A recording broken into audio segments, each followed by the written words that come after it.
എപ്പിസോഡിന്റെ opening സീനില് ഇപ്പൊ കുട്ടപ്പൻ അവനാണെങ്കില് അവന്റെ ക്ലൗൺസുകളൊക്കെ create ചെയ്ത് അവൻ ഓരോരോ ബാറ്റിൽ ഫീൽഡിലൂടെ അങ്ങനെ ഓടിക്കൊണ്ടിരിക്കുകയാണ്. കട്ട് ചെയ്ത മറ്റൊരു ഭാഗത്ത് കാറുകി അവളും അവളുടെ ടീംമേറ്റ്സും ചേർന്ന് ഇപ്പൊ ഒരു വില്ലനുമായിട്ട് ഫൈറ്റ് ഇട്ടുകൊണ്ടേയിരിക്കുകയാണ്. അപ്പൊ കുട്ടപ്പൻ അവിടേക്ക് വരും. കുട്ടപ്പൻ ചോദിക്കും, ആ സീലിംഗ് ടീം അവരെവിടെ? അതിനവള് പറയും, അവരെല്ലാവരും ആ മെയിൻ ബാറ്റിൽ ഫീൽഡിലാണ്. ഇവിടെ ഞാനും കുറച്ച് ഷിനോബികളും മാത്രമേ ഉള്ളൂ. അപ്പോഴായിരിക്കും കാറുകി ഇപ്പൊ കുട്ടപ്പൻ ശ്രദ്ധിക്കുക. കുട്ടപ്പ, നീ ഇതെന്ത് വേഷത്തിലാ ഇവിടേക്ക് വന്നിരിക്കണേ? അതിന് കുട്ടപ്പൻ പറയും, ഇത് വേഷമൊന്നും അല്ല, എന്റെ 9 ടെയിൽ മോഡാണ്.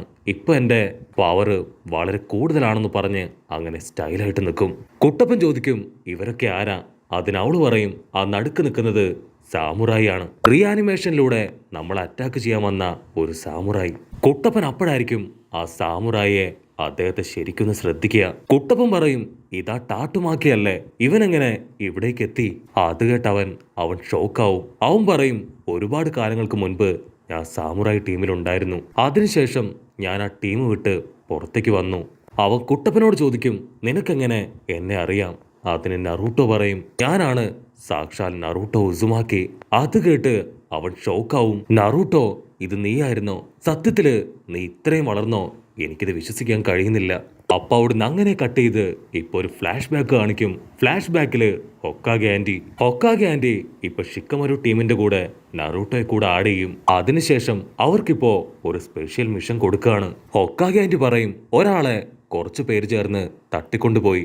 നിങ്ങളുടെ ഈ ഒരു പുതിയ ടീം, നിങ്ങൾ വേണം അദ്ദേഹത്തെ തിരികെ ഗ്രാമത്തിലേക്ക് കൊണ്ടുവരാൻ. അദ്ദേഹത്തെ കണ്ടെത്തി തിരികെ വീട്ടിൽ കൊണ്ടുവന്ന് ചേർക്കുക എന്നതാണ് നിങ്ങളുടെ മിഷൻ. ഇത് ആക്ച്വലി ഒരു ബി റാങ്ക് മിഷനാണ്. പക്ഷെ ഫൈറ്റ് അത് കൂടി വരികയാണെങ്കിൽ ഉറപ്പായിട്ടും ഇതൊരു എ റാങ്ക് മിഷനായി മാറാൻ നല്ല ചാൻസ് ഉണ്ട്. അത് കേട്ട് നമ്മുടെ ചെക്കൻ അവൻ ഭയങ്കര ഹാപ്പി ആവും. കാരണം കുട്ടപ്പന് അവൻ ഏറ്റവും റിസ്ക് ഉള്ള എ റാങ്ക് മിഷൻസ് അത് ചെയ്യാനാണ് ഒരുപാട് ഇഷ്ടം. അങ്ങനെ നമ്മുടെ ആൾക്കാര് അവരിപ്പോ ആ മിഷന് വേണ്ടി പുറത്തേക്ക് പോകും. അപ്പൊ അതേസമയം ഹൊക്കാഗെ ആന്റി ആളിപ്പോ അൻപു ബ്ലാക്ക് ഓപ്സിലുള്ള യാമട്ടോ സെൻസായി അദ്ദേഹത്തെ കൂടെ മാൻഷനിലേക്ക് വിളിപ്പിക്കും. ഹൊക്കാഗെ ആന്റി പറയും, ഇതൊരു പക്ഷേ എ റാങ്ക് ആയിരിക്കില്ല, മറിച്ച് എസ് റാങ്ക് മിഷൻ ആവാൻ ചാൻസ് ഉണ്ട്. സോ നീയും അവരെ ഫോളോ ചെയ്യണം. അവർക്ക് ആവശ്യമായിട്ടുള്ള സർവേലൻസിന് അവരുടെ തൊട്ടു പിന്നാലെ തന്നെ നിന്റെ സപ്പോർട്ടും അവർക്ക് ഉണ്ടാവണം. പക്ഷെ നിന്റെ പ്രധാനപ്പെട്ട മിഷൻ അത് മറ്റൊന്നുമല്ല, ആ ഒരു സ്ഥലത്തെക്കുറിച്ചുള്ള ഇന്റൽസ് അത് മുഴുവൻ ഗ്യാദർ ചെയ്യുക എന്നതാണ്. കട്ട് ചെയ്ത ദേദ്രയും സാസുരിയും അവർ രണ്ടുപേരും ഇപ്പൊ കാര്യമായിട്ട് എന്തൊക്കെയോ അങ്ങനെ സംസാരിച്ചിരിക്കുകയാണ്. അപ്പൊ ദേദ്ര പറയും, എനിക്കിതൊന്നും തീരെ ഇഷ്ടാവുന്നില്ല. ആൾക്കാരെ ഹോസ്റ്റേജായി തട്ടിക്കൊണ്ടുവരിക, കാശ് മോഷ്ടിക്കുക, ഇതൊന്നും അല്ല ഞാൻ ശരിക്കും എക്സ്പെക്ട് ചെയ്യുന്നത്. അതിന് സാസുരി പറയും, നമ്മുടെ മുൻപിൽ വേറെ ഓപ്ഷൻ ഇല്ല. ഓർഗനൈസേഷൻ എന്തു പറയുന്നോ അതനുസരിച്ച് മാത്രമേ നമുക്ക് എന്തും ചെയ്യാൻ കഴിയൂ. അപ്പോഴായിരിക്കും ഹീഡണും കാഗസവും അവർ രണ്ടുപേരും ഇപ്പൊ അവിടേക്ക് വരിക. അവര് ദേദുരയോടും സാസുരിയോടും പറയും, നിങ്ങൾക്ക് ഇപ്പോൾ ഒരു പുതിയ മിഷൻ ഉണ്ട്. ഒരു ചെറിയ രാജ്യത്തെ അറ്റാക്ക് ചെയ്യുക. ഒരു വലിയ രാജ്യം ആ ഒരു ചെറിയ രാജ്യത്തെ കൈയടക്കാൻ ശ്രമിക്കുകയാണ്. ആ ഒരു മിഷനാണ് നമുക്കിപ്പോ വന്നിരിക്കുന്നത്.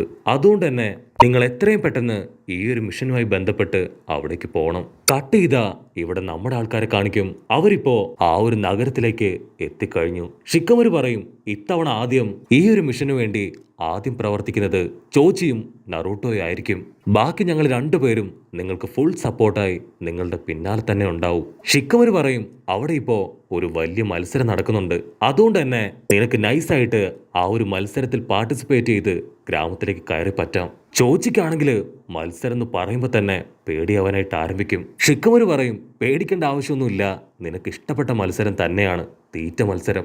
നീ ആ മത്സരത്തിൽ പാർട്ടിസിപ്പേറ്റ് ചെയ്യണം. എങ്കിൽ മാത്രമേ ആരുടെ ശ്രദ്ധയിൽ പെടാതെ നിനക്ക് ആ ഗ്രാമത്തിലേക്ക് എത്താൻ കഴിയൂ. ചോച്ചിക്കാണെങ്കിൽ അത് കേട്ട് ഭയങ്കര ആവേശാവും. അപ്പൊ കുട്ടപ്പൻ ചോദിക്കും, ആ സമയത്ത് ഞാൻ എന്താ ചെയ്യണ്ടേ?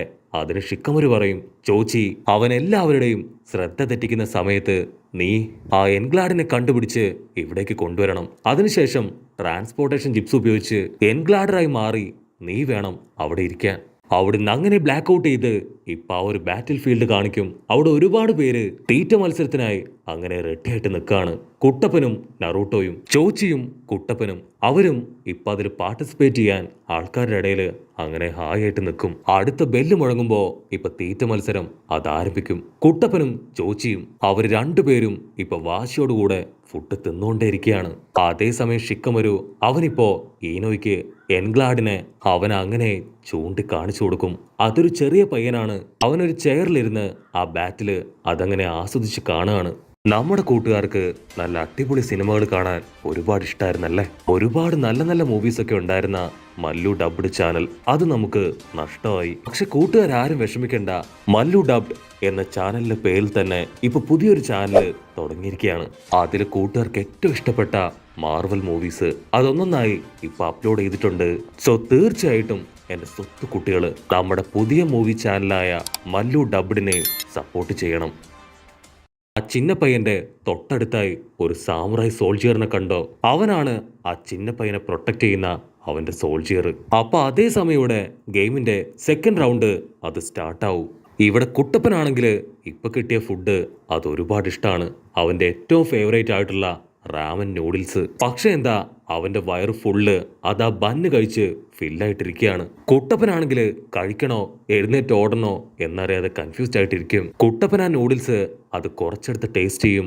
അതിനാണെങ്കിൽ ഭയങ്കര ടേസ്റ്റും. ഞാൻ എന്ത് ചെയ്യും, ഇതെനിക്ക് ഒരുപാട് ഇഷ്ടമായി. പക്ഷെ ഇനിയും ഞാനിത് കഴിച്ചാൽ ഉറപ്പായിട്ടും എനിക്ക് ബാത്റൂമിൽ പോകേണ്ടി വരും. ഇവിടെ ചോച്ചിക്കാണെങ്കിൽ യാതൊരു കൂസലും ഇല്ല.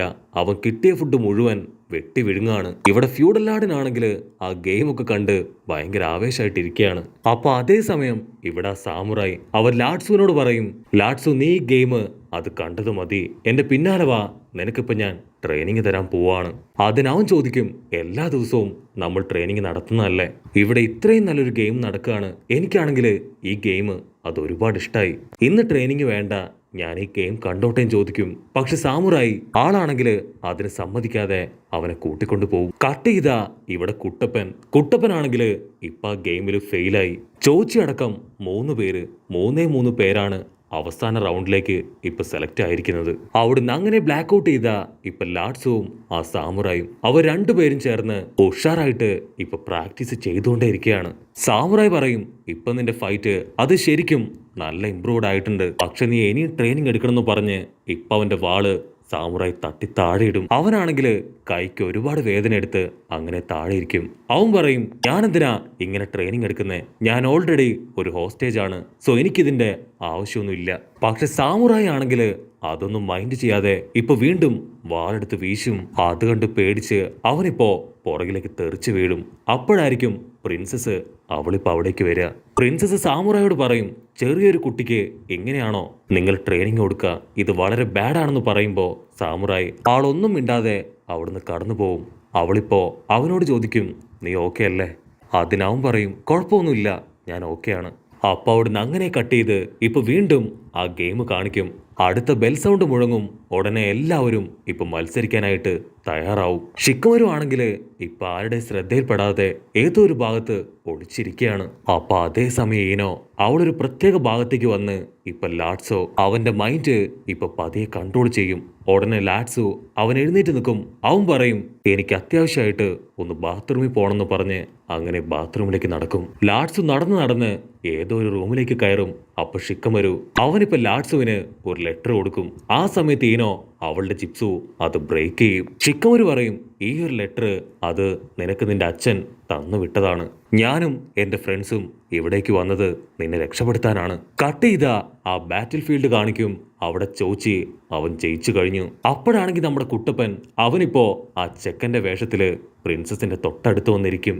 ഇവിടെ ചോച്ചിയും ഒരപ്പാപ്പനും ഒരു പെണ്ണും അവര് 3 പേരും അവസാനത്തെ മത്സരത്തിനായി അങ്ങനെ റെഡിയായിട്ട് നിൽക്കുകയാണ്. അടുത്ത ബെൽ സൗണ്ട് കേൾക്കും.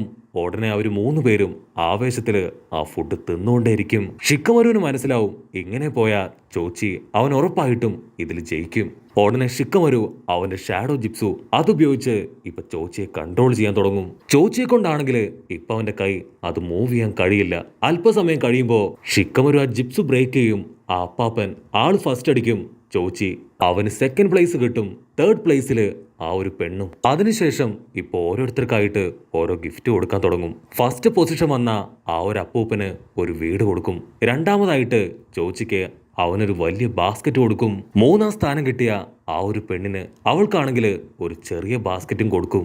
ആക്ച്വലി ആ ഒരു വലിയ ബാസ്ക്കറ്റ് അതിലാണ് ലാഡ്സ് ഒളിച്ചിരിക്കുന്നത്. അതുകൊണ്ടാണ് ഷിക്കമരു അവനെ കൺട്രോൾ ചെയ്ത് ചോച്ചിക്ക് സെക്കൻഡ് പ്രൈസ് വാങ്ങിക്കൊടുത്തത്. കട്ട് ചെയ്താ പാവം നമ്മുടെ കുട്ടപ്പൻ അവനങ്ങനെ വിശന്ന് വലഞ്ഞ് നിരാശനായിരിക്കുന്നതോടു കൂടെ ഈ ഒരു എപ്പിസോഡും അവസാനിക്കുന്നു. എപ്പിസോഡ് ഇഷ്ടപ്പെടുകയാണെങ്കിൽ തീർച്ചയായിട്ടും ലൈക്ക് ചെയ്യാനും കമന്റ് ചെയ്യാനും ഷെയർ ചെയ്യാനും മറക്കല്ലേ. അടുത്തൊരു അടിപൊളി എപ്പിസോഡുമായിട്ട് കാണുന്നവരെ it's me with Mallu episode.